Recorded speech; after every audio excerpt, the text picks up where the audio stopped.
आखिर क्या है सच्चाई बीएलओ के मानदेय में वृद्धि की? आखिर क्यों इलेक्शन कमीशन ऑफ इंडिया की तरफ से अचानक से एक आदेश जारी कर दिया जाता है? आपको बता दें, बीएलओ के मानदेय में अब 12,000 रुपए प्लस 2,000 प्रोत्साहन राशि, वहीं पर सुपरवाइजर को अब 18,000 रुपए दिए जाएंगे।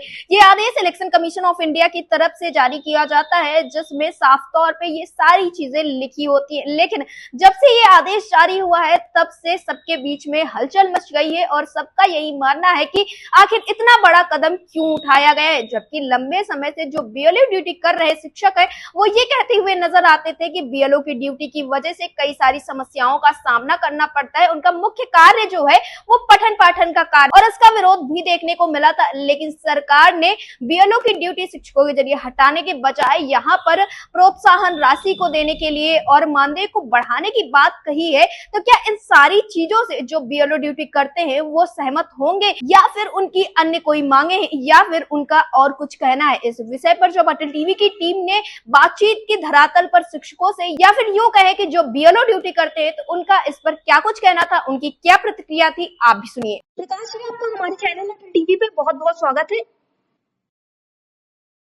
प्रकाश जी, जिस तरह से देखने को मिल रहा है कि हाल फिलहाल में एक आदेश जारी होता है, जिसको लेकर सबके बीच में काफी ज्यादा हलचल मची हुई है, जिसमें देखने को मिलता है बीएलओ को अब 12,000 रुपए मानदेय प्लस 2,000 प्रोत्साहन भत्ता, वही सुपरवाइजर को अब 18,000 रुपए मिलेंगे। तो मैं जानना चाहूंगी, इस बात में क्या सच्चाई है? क्या ऐसा कोई आदेश सरकार की तरफ से किया गया है या इलेक्शन कमीशन की तरफ से?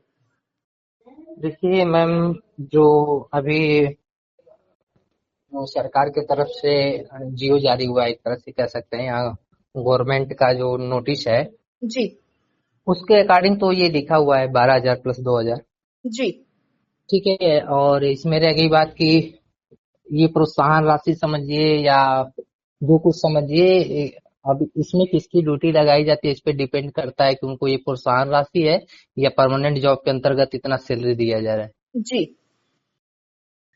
प्रकाश जी, जब से ये आदेश आए हैं, तो इस बात से आप लोगों के जो साथी हैं जिनकी ड्यूटी लगाई जाती है, उनके बीच में कैसा माहौल है, और इससे आप लोगों को जो फायदा मिलने वाला है, क्या इससे आप लोग सहमत हैं?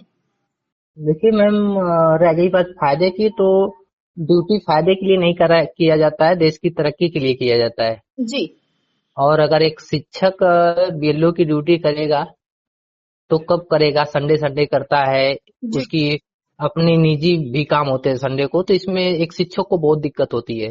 जी प्रकाश जी, तो क्या आप लोगों की अन्य कोई भी मांगे थी? जैसे बीएलओ की ड्यूटी आप लोगों की लगाई जाती है, तो इसको लेकर क्या आप लोग की अन्य कोई मांगे थी? देखिए, बीएलओ निर्वाचन डिपार्टमेंट के अंतर्गत आता है, तो हम चाहते हैं कि अगर देश तरक्की कर रहा है, राज्य तरक्की कर रहा है, जी तो निर्वाचन डिपार्टमेंट एक अलग ढंग से बनाया जाए, जिसमें बीएलओ की ड्यूटी शिक्षक को छोड़ करके निर्वाचन के लोग ही काम करें। तो ये जी बेहतर होता है कि शिक्षक स्वतंत्र रूप से अपना पठन पाठन का काम कर सकेंगे। जी प्रकाश जी, इसके पहले भी लगातार देखने को मिला है कि इन सारी चीजों का विरोध किया गया है शिक्षकों की तरफ से, जिसमें शिक्षकों का साफ तौर पे ये कहना होता था कि हम बच्चों का भविष्य बनाने के लिए, हम पठन पाठन के कार्य के लिए, और इस तरह की जब ड्यूटी लगाई जाती है तो इससे कहीं ना कहीं समस्याएं उत्पन्न होती है। लेकिन सरकार ने इस पर कुछ खासा ध्यान नहीं दिया है, तो आप लोग सरकार से क्या कुछ अपील करना चाहेंगे? देखिए, आपको जब महसूस हो रहा है कि सरकार ने खासा ध्यान नहीं दिया है, तो ये बात सच है, क्योंकि एक शिक्षक अपने ड्यूटी को करते हुए अगर पार्ट टाइम वर्क में ड्यूटी के बाद 2 घंटा 1 घंटा का समय मिलता है, तो उसके लिए काफी कठिन हो जाता है, जी क्योंकि एक बेसिक लेवल पर बच्चों को पढ़ाना एक कठिन काम है।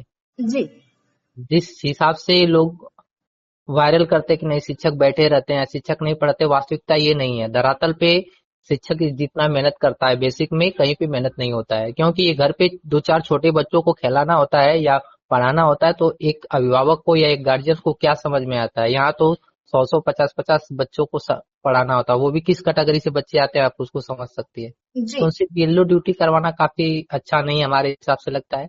फिर भी सरकार का शासनादेश है, उसको पालन करना भी जरूरी है। जी प्रकाश जी, टीवी से सुनने के लिए धन्यवाद। जी धन्यवाद।